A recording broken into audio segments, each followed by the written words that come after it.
Hello students, welcome to Indian online study point. आज हम laws of motion के बारे में पढ़ने जा रहे हैं। इसमें न्यूटन ने जो 3 नियम दिए थे मोशन से रिलेटेड, उनको हम क्लियर करेंगे। ये बेसिक साइंस हैं रिलेटेड, जनरल साइंस से रिलेटेड वीडियोस हैं। ये आपकी जो स्कूल एजुकेशन से हैं उसमें तो काम आते ही आते हैं, साथ में आपकी जो कंपटीशन एग्ज़ाम्स हैं उनको भी क्लियर करने में बहुत ज़्यादा इम्पोर्टेंट है, महत्वपूर्ण है, इम्पोर्टेंट रोल प्ले करते हैं। तो सब स्टार्ट करते हैं। आज हमारा फर्स्ट जो लॉ है कौन सा है? Newton's first law of motion. तो इसको देखिए, इसको इनर्शिया भी कहते हैं। ये इनर्शिया से रिलेटेड है।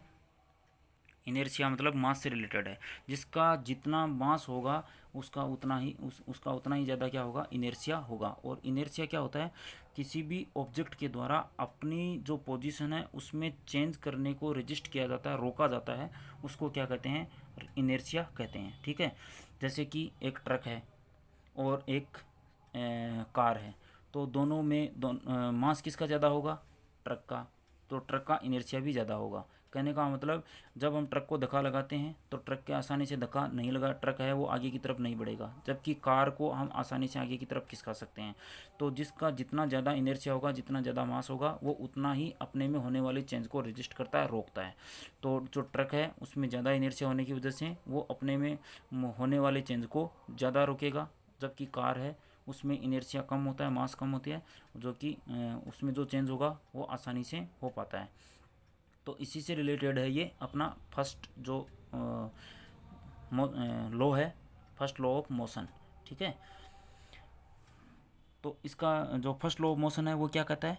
फर्स्ट लॉ ऑफ मोशन कहता है कि अगर कोई वस्तु जिस कंडीशन में है, जैसे कि वो रखी हुई है या फिर मूवमेंट कर रही है, तो उसी कंडीशन में रहना चाहती है जब तक उस पर अनबैलेंस्ड, मतलब बाहर से कोई अलग से फोर्स अप्लाई ना किया जाए, तब तक वो उसी कंडीशन में रहती है। कहने का मतलब, यहाँ पर देखिए आपको एक बॉल दिखाई दे रही है।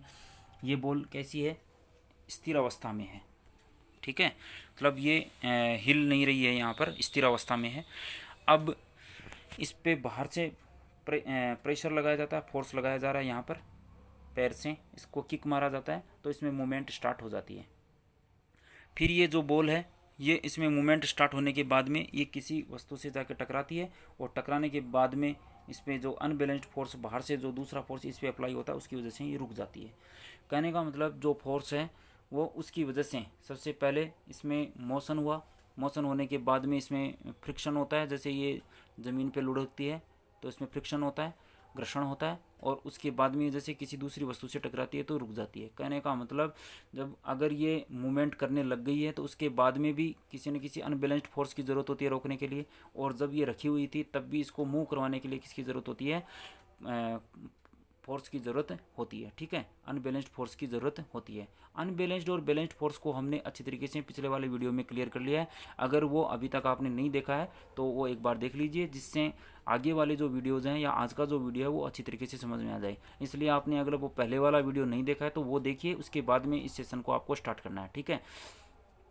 तो फर्स्ट लॉ ऑफ मोशन क्या कहता है कि कोई भी वस्तु में अपने आप से तब तक चेंज नहीं आएगा जब तक उस पर अनबैलेंस्ड फोर्स बाहर से अलग से अप्लाई नहीं किया जाता है।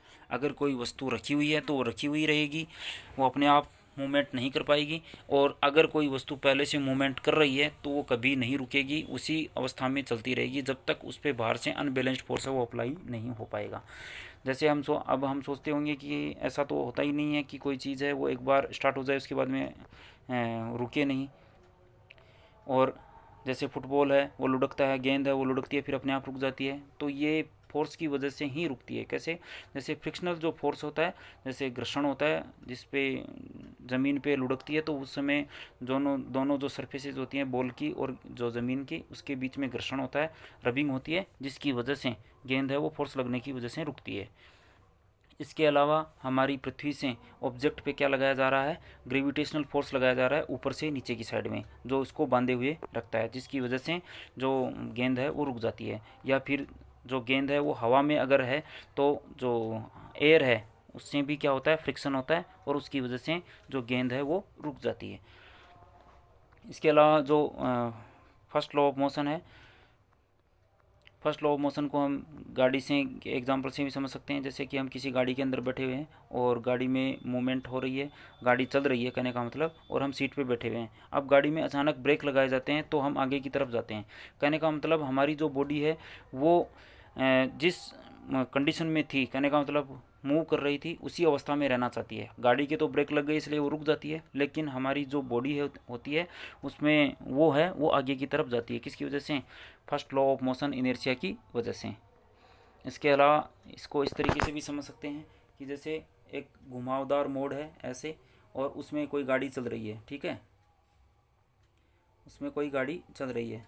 अब ये गाड़ी इधर से जैसे ही इस तरफ घूमेगी तो हम किस तरफ जाएंगे? इस तरफ, बाहर की तरफ जाएंगे, ठीक है। क्यों? क्योंकि हमारी बॉडी है वो इस साइड में ही मूव कर रही थी, इसलिए इस साइड में ही रहना चाहती है। और जब जो गाड़ी है वो इस दूसरी साइड में मूव करेगी तो हमारी जस्ट अपोजिट डायरेक्शन में एंगल बनाते हुए प्रेशर लगेगा हमारी बॉडी से। तो इसी को क्या कहते हैं? फर्स्ट लॉ ऑफ मोशन कहते हैं, जिसको लॉ ऑफ इनर्शिया भी कहा जाता है, ठीक है। फिर हम बात करते हैं second law of motion. Second law of motion को समझने के लिए हमें किस चीज़ को समझना होगा? हमें मास और वेलोसिटी को समझना है। देखिए ये एक एरोप्लेन है, और कोई भी एरोप्लेन है या फिर कोई गाड़ी है, उसका फिक्स क्या होता है? मास होता है। जैसे किसी गाड़ी का वज़न है वो मान लीजिए 1500 किलोग्राम है, तो उस गाड़ी का वज़न उतना ही रहेगा, 1500 किलोग्राम। लेकिन उसकी जो वेलोसिटी है, वेलोसिटी मतलब स्पीड, स्पीड और वेलोसिटी में क्या डिफरेंस होता है? वेलोसिटी और स्पीड में क्या डिफरेंस होता है? वेलोसिटी है उसमें डायरेक्शन होती है कि वो स्पीड है वो किस दिशा के अंदर है, किस डायरेक्शन में है। जैसे 5 मीटर पर सेकंड की स्पीड है, वो किस तरफ है? ईस्ट में, तो इसको क्या कहेंगे? वेलोसिटी। और अगर सिर्फ इतना ही बताएं कि स्पीड कितनी है, 5 मीटर पर सेकंड, वो किधर है ये क्लियर नहीं है, तो उसको बोलेंगे सिर्फ स्पीड। तो यहाँ पर वी से शो कर सकते हैं स्पीड को, अगर उसकी डायरेक्शन है तो, ठीक है। तो प्लेन के अंदर जो वेलोसिटी है मतलब स्पीड है वो चेंज हो सकती है, लेकिन प्लेन का जो मास है वो चेंज नहीं हो सकता है। अब वो जो वेलोसिटी है वो किसकी वजह से चेंज होगी? फोर्स की वजह से। जितना ज़्यादा फोर्स लगेगा उतनी स्पीड बढ़ेगी, जितना फोर्स कम लगेगा उतनी स्पीड कम हो जाएगी। तो इसका मतलब होता है कि एम और वी, एम मतलब मास, जितना उस गाड़ी का या एरोप्लेन का जो मास है, वजन है, वो हो गया, और जो स्पीड है वो हो गई, एक फिक्स डायरेक्शन के अंदर स्पीड है वो वेलोसिटी, वो हो गई एम वी। इसको क्या कहेंगे? M V. अब जो ये एम वी बना है ये किसके इक्वल है? इसको दोनों को मिलाकर ये किसके प्रोडक्ट हैं? मोमेंटम के। न्यूटन ने क्या बताया? इनको क्या कहते हैं? मोमेंटम। मतलब मोमेंटम के लिए क्या सिंबल दिया? पी। तो P is equal to M V. M fix होता है किसी भी ऑब्जेक्ट का, और वी है वो चेंज हो सकता है फोर्स की वजह से। दोनों जो प्रोडक्ट बने हैं ये दोनों को क्या कहा गया? मोमेंटम, और इसको पी से इक्वल किया गया, पी के इक्वल कर दिया गया किसके द्वारा? न्यूटन के द्वारा। तो P is equal to M V, मतलब मोमेंटम का क्या फॉर्मूला बन गया? P is equal to M V. अब शुरुआत में जो स्पीड होती है उसको यू से शो करते हैं, और लास्ट में जो स्पीड होती है उसको वी से शो करते हैं, ठीक है। कहने का मतलब मान लीजिए जब गाड़ी चलना स्टार्ट होती है तो उसकी स्पीड मान लेते हैं 5 मीटर पर सेकंड, ठीक है। तो ये तो हो गया u, और उसके बाद में इसकी स्पीड हो जाती है मान लीजिए 10 मीटर पर सेकंड, 10 मीटर पर सेकंड, तो ये हो गया v। अब इसका जो डिफरेंस है वो कितना आएगा? 10 माइनस 5, मतलब v minus U is equal to कितना आएगा? 5। 10 माइनस 5 इज इक्वल टू 5। तो इस जो वेलोसिटी है उसको v माइनस यू से सोल्व कर लेते हैं, और मास है वो फिक्स होता है।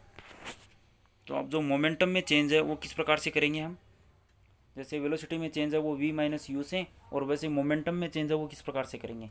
मोमेंटम मतलब पहले मोमेंटम p1 और उसके बाद में मोमेंटम हो जाता है p2। कितना हो जाता है? p2। तो मोमेंटम में चेंज किससे निकालेंगे हम? p2 माइनस p1 से, मतलब जो अंतिम होता है उसमें से माइनस कर देंगे पहले वाले को, तो p2 माइनस p1, ठीक है। ये मोमेंटम में चेंज आ गया है। अब p2 क्या है? देखिए p2 है लास्ट बाद वाला मोमेंटम, बाद वाले स्पीड क्या हो गई? v, और m फिक्स होता है, तो ये हो गया एम वी। मतलब P2 इज इक्वल टू क्या है, या तो P2 लिख सकते हैं इसको या फिर mv लिख सकते हैं। फिर माइनस P1 होता है, तो P1 का क्या हो गया mu, मतलब पहली जो वेलोसिटी क्या है u, तो mv minus mu, mv minus mu, इसका मतलब होता है P2, mv क्या है P2, और mu का मतलब होता है P1। मोमेंटम में चेंज हमने निकाल लिया है mv माइनस mu। ठीक है, अब ये मोमेंटम में चेंज हो रहा है, इसमें कुछ ना कुछ टाइम तो लगेगा ही, ये कितना भी टाइम लगा हो उसके लिए एक फिक्स है वो टाइम लगेगा।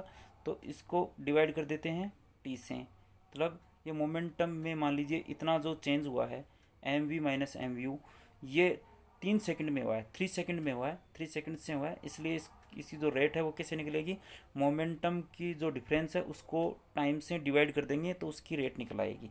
और ऐसा किसकी वजह से हो रहा है, मतलब ये चेंज किसकी वजह से हो रहा है, फोर्स की वजह से। टाइम के अकॉर्डिंग जो चेंज हो रहा है वो किसकी वजह से हो रहा है, फोर्स की वजह से। तो एफ इज इक्वल टू क्या आ जाएगा, M V minus M U upon T. ठीक है, तो इसी तरीके से ये जो आपको फॉर्मूला दिया गया है इसको बताया गया है, जैसे टाइम का डिफरेंस निकाल लेंगे। तो जैसे इसमें T1 माइनस T0 मतलब शुरुआत का होता है तो सिर्फ टी रखेंगे, इसको टी भी रख सकते हैं T1 को। ठीक है, और मतलब फाइनल में से जो इनिशियल है उसको माइनस करेंगे तो जो डिफरेंस है वो आ जाता है। तो सभी में डिफरेंस निकाल के रखना है।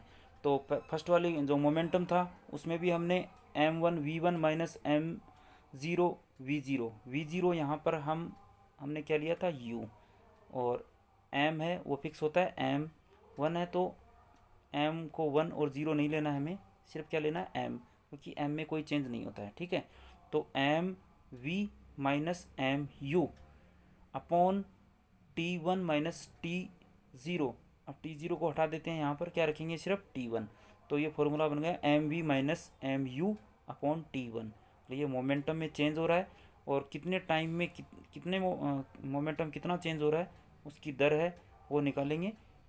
और ये किसकी वजह से चेंज हो रहा है, फोर्स की वजह से। तो F इज इक्वल टू क्या हो गया, mv minus mu upon T. अब जो v अपॉन टी है, मतलब m है वो तो कॉमन आ गया, क्योंकि 1 और 0 इसीलिए हटाया आपसे, हटाने के लिए कहा है, क्योंकि इसमें जो m है वो कॉमन हो रहा है, इसलिए इसको तो बाहर निकाल लेंगे। ठीक है, और उसके बाद में जो v है वो u ये बचा है, तो m बाहर निकलने के बाद में क्या बचेगा, m v minus you upon T, और v माइनस यू अपॉन यहाँ देख लेते हैं एक बार, v माइनस यू, ये वेलोसिटी में चेंज है किसके अकॉर्डिंग, टाइम के अकॉर्डिंग। तो v minus you upon T, इसको क्या कहते हैं, एक्सेलरेशन।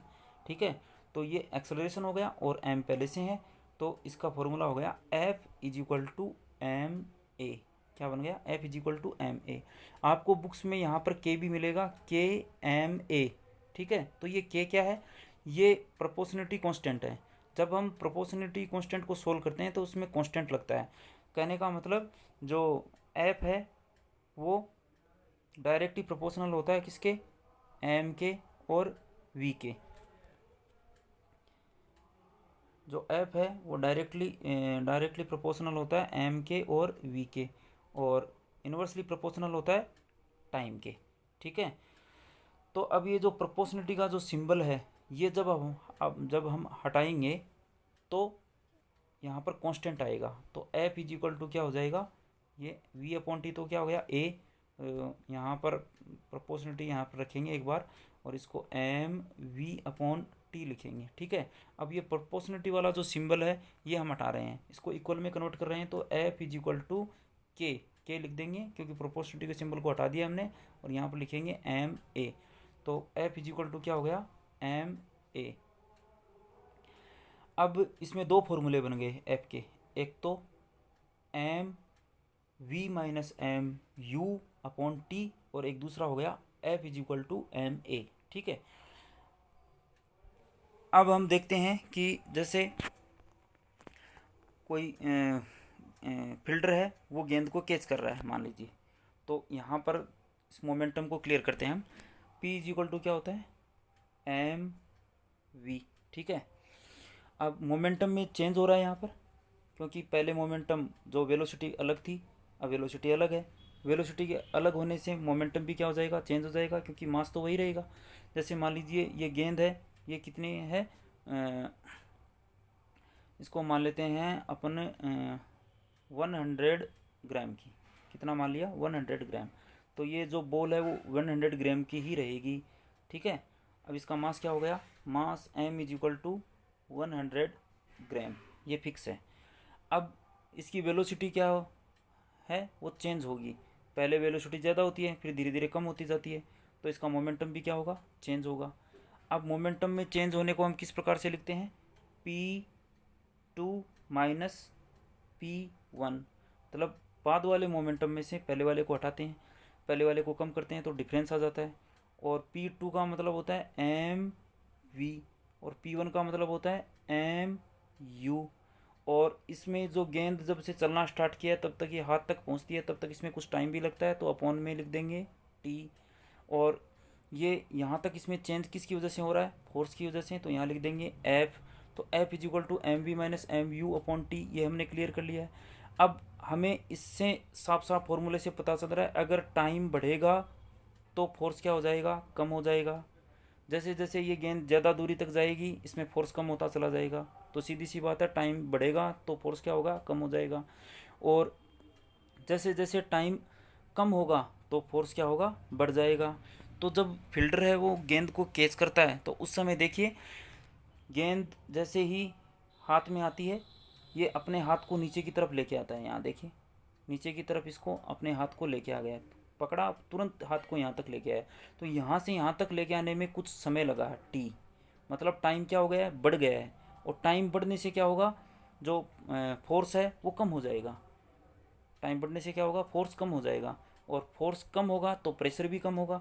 तो प्रेशर कम होने की वजह से हाथ पे चोट नहीं लगेगी।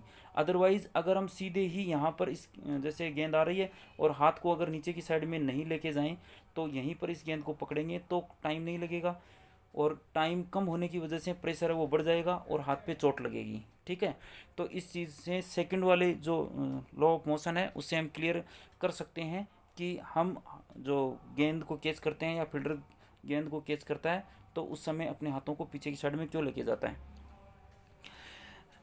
ऐसे ही कोई चीज़ है, अगर ज़मीन पे गिरती है, जहाँ पर फर्श बना हुआ है सीमेंट का, वहाँ पर गिरती है तो वो टूट जाती है, क्योंकि वहाँ पर प्रेशर ज़्यादा बन जाता है, क्योंकि टकराने के बाद में कोई समय नहीं मिलता है, टाइम नहीं मिलता, टाइम कम होने की वजह से प्रेशर बढ़ेगा और ज़्यादा प्रेशर की वजह से वो वस्तु टूट जाती है। ऐसा ही अगर उस वस्तु को मिट्टी में गिराया जाता है तो उसमें वो नीचे गहराई तक जाती है, मिट्टी में धंसती है, और उस दौरान उसको समय लगता है, और समय लगने से प्रेशर कम हो जाता है और वो चीज़ को नुकसान नहीं होता है। तो ये किस पे डिपेंड है, मोमेंटम पे ही डिपेंडेंट जो एग्जांपल्स हैं वो हैं, ठीक है।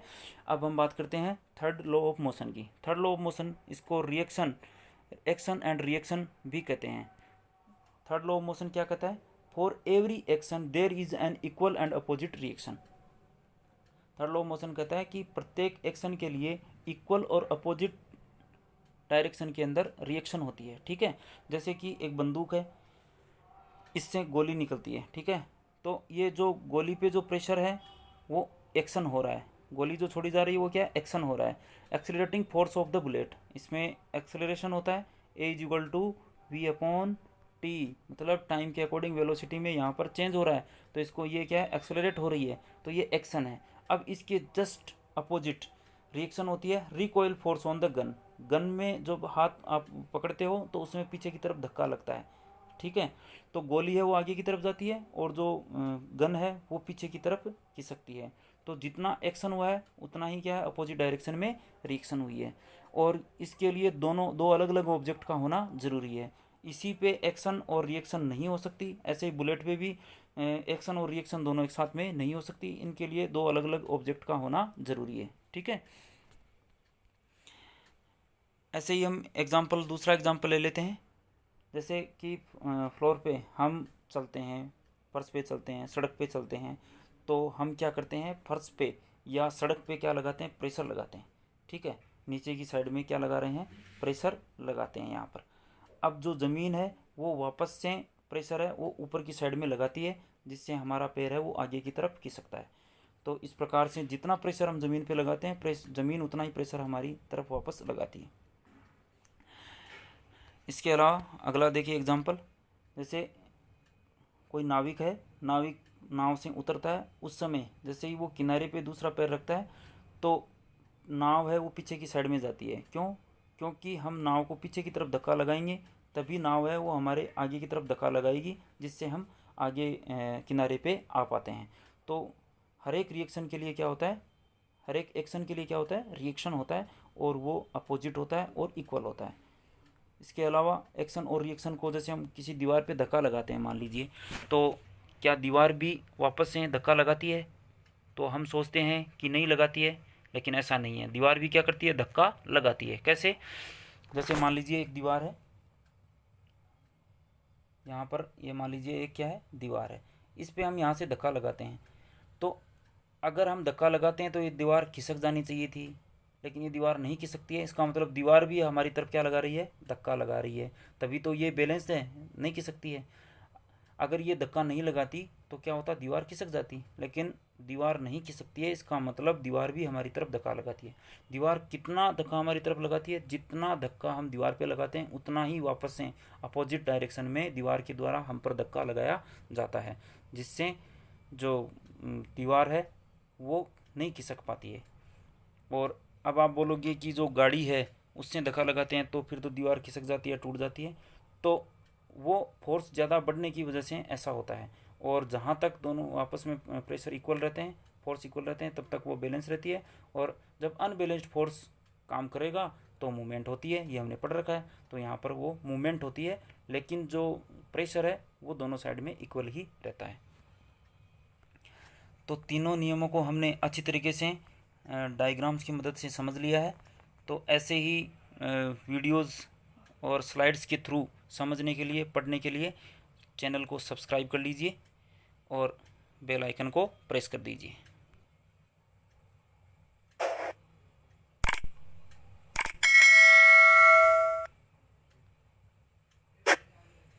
वीडियो स्टॉप करने से पहले लाइक और शेयर करना भी नहीं भूलना है। ठीक है, आज के लिए इतना ही। Thank you.